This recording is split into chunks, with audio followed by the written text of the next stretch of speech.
What up, squad? It's Coach Jeremy coming at you from Pure Fitness. Studio Tyranny, stability ball, side crunch, or side oblique crunch. So from here, you want to roll yourself up. Your upper back, your neck, your head should be off the ball. Keep your lower back on that ball. That actually helps put up that spine.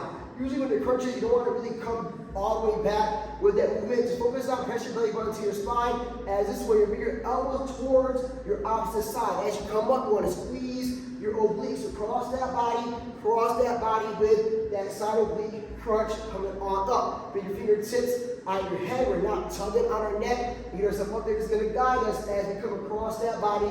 Opposite knee, opposite elbow towards the opposite knee. That's your have. Good luck.